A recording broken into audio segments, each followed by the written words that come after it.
સુરત શહેર અને સમગ્ર જિલ્લામાં સતત બીજા દિવસે પણ હવામાન વિભાગ દ્વારા જાહેર કરવામાં આવેલા રેડ એલર્ટ વચ્ચે ધોધમાર અનરાધાર વરસાદ વરસી રહ્યો છે। શહેરમાં વહેલી સવારથી શરૂ થયેલા ભારે મેઘમહેરના કારણે નીચાણવાળા વિસ્તારોમાં પાણી ભરાવાની ગંભીર સમસ્યા સર્જાઈ છે। ખાસ કરીને શહેરના પૂર્વ અને દક્ષિણ ઝોનમાં વહેતી મુખ્ય ખાડીઓની જળસપાટીમાં ઝડપી વધારો થતાં સંભવિત ખાડી પૂરનો ખતરો હજુ ટળ્યો નથી। તંત્ર દ્વારા સતત પરિસ્થિતિ પર સતત નજર રાખવામાં આવી રહી છે। જૂનાગઢના ક્રોફેડ વિસ્તારમાં આજે 1 ઓગસ્ટ વહેલી સવારે એક અત્યંત કરુણ અને ગંભીર બનાવ સામે આવ્યો છે। આ વિસ્તારમાં અંદાજે 1 થી 2 વર્ષની ઉંમરનું એક નાનું નરસિંહ બાળ ભ્રમણ કરી રહ્યું હતું। તે સમય દરમિયાન રસ્તા પર આવેલા પરિસરના લોખંડના ઊંચા ગેટ પરથી કૂદીને બીજી તરફ પસાર થવાનો પ્રયાસ કરી રહ્યું હતું। આ કૂદકા દરમિયાન કમનસીબે સિંહ બાળનો પાછળનો પગ લોખંડના ગેટની તીક્ષ્ણ ગ્રીલ કે સળિયા વચ્ચે ગંભીર રીતે ફસાઈ ગયો હતો। આ પગ ફસાઈ જવાના કારણે સિંહ બાળ ગેટ પર જ લટકી પડ્યું હતું અને છૂટવાના પ્રયાસમાં તેને પગમાં ગંભીર ઇજાઓ થઈ હતી। લખતર તાલુકામાં 197 મીમી વરસાદને કારણે જળબંબાકારની સ્થિતિ સર્જાઈ છે। સુરેન્દ્રનગર જિલ્લાના લખતર તાલુકાના લીલાપુર ગામે ઉમઈ નદીનો પાળો તૂટતા નદીના પાણી ગામમાં ફરી વળ્યા હતા। હવામાન વિભાગની ભારે વરસાદની આગાહી વચ્ચે ગત રાત્રિથી લખતર પંથકમાં મુશળધાર વરસાદ વરસી રહ્યો છે। આ ભારે વરસાદના કારણે લીલાપુરા ગામ પાસે આવેલી ઉમઈ નદીનો પાળો તૂટી ગયો હતો। નદીના પાણી લીલાપુર ગામના ભરવાડવાસમાં ઘૂસી ગયા હતા, જેના પગલે સ્થાનિક લોકોને ઘરવખરીનો તમામ સામાન વરસાદી પાણીમાં પલળી ગયો હતો।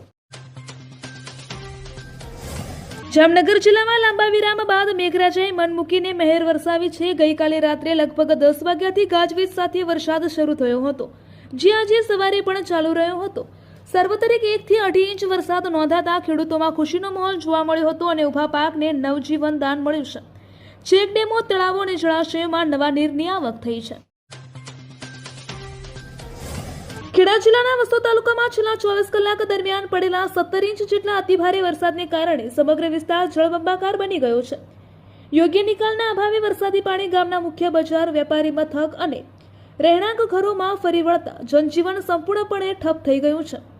એક તરફ પૂર જેવા સંકટથી લોકો અને વેપારીઓ ભારે મુશ્કેલીમાં મુકાયા છે, તો બીજી તરફ આટલી વિકટ પરિસ્થિતિ હોવા છતાં તંત્રની નિષ્ક્રિયતા અને કોઈ અધિકારી સ્થળ પર ન પહોંચતા સ્થાનિકો તેમજ વેપારીઓમાં ભારે આક્રોશ વ્યાપી ગયો છે।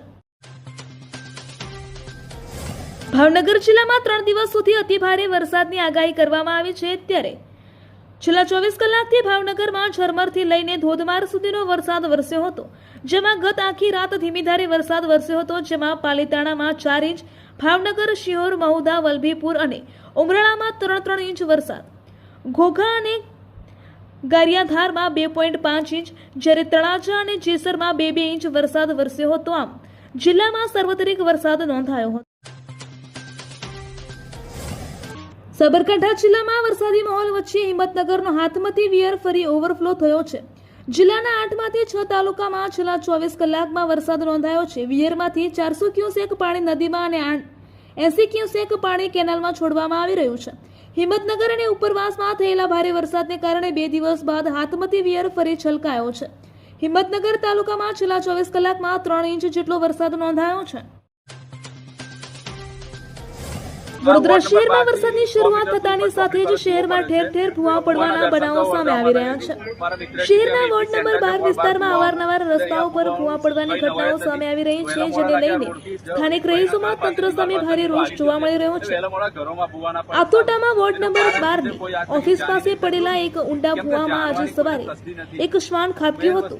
આ ઘટનાની જાણ થતાં જ ફાયર બ્રિગેડની ટીમ તાત્કાલિક ઘટના સ્થળે પહોંચી શ્વાનનું રેસ્ક્યુ કરી તેને બહાર કાઢ્યું હતું। સ્થાનિકોનો આરોપ છે કે વોર્ડ નંબર 12 હવે ભૂવાઓનું એપિસેન્ટર બની ગયું છે। તાપી જિલ્લાના મુખ્ય મથક વ્યારામાં ભારે વરસાદને કારણે જળબંબાકારની સ્થિતિ સર્જાઈ છે। સતત વરસી રહેલા વરસાદ વચ્ચે પણ નાગરિકોને ગંદકી, દુર્ગંધ અને સંભવિત રોગચાળાના ખતરાથી બચાવવા વ્યારા નગરપાલિકાનું તંત્ર સક્રિય બન્યું છે। નગરપાલિકા પ્રમુખ, અધિકારીઓ તેમજ સફાઈ કર્મચારીની ટીમો પ્રતિકૂળ હવામાનમાં પણ શહેરમાં યુદ્ધના ધોરણે સફાઈ ઝુંબેશ ચલાવી રહ્યા છે। ભરૂચ જિલ્લામાં છેલ્લા 2 દિવસથી સતત વરસી રહેલા ભારે વરસાદને કારણે નેત્રંગ અને વાલિયા તાલુકાના અનેક વિસ્તારોમાં જળબંબાકાર જેવી સ્થિતિ સર્જાઈ છે। આ વરસાદના પગલે નેત્રંગનો પ્રસિદ્ધ ધાણીકૂટ ધોધ રૌદ્ર સ્વરૂપ ધસમસતો જોવા મળ્યો હતો। ભારે વરસાદને કારણે નદી નાળાઓ છલકાઈ ઉઠ્યા છે અને નીચાણવાળા વિસ્તારોમાં પાણી ભરાયા છે. થાણીકૂટ ધોધમાં પાણીનો પ્રવાહ અનેક ખણો વધી જતા મનમોહક દ્રશ્યો સર્જાયા હતા. આ કુદરતી નજારો જોવા માટે સ્થાનિક લોકો મોટી સંખ્યામાં ઉમટી પડ્યા હતા.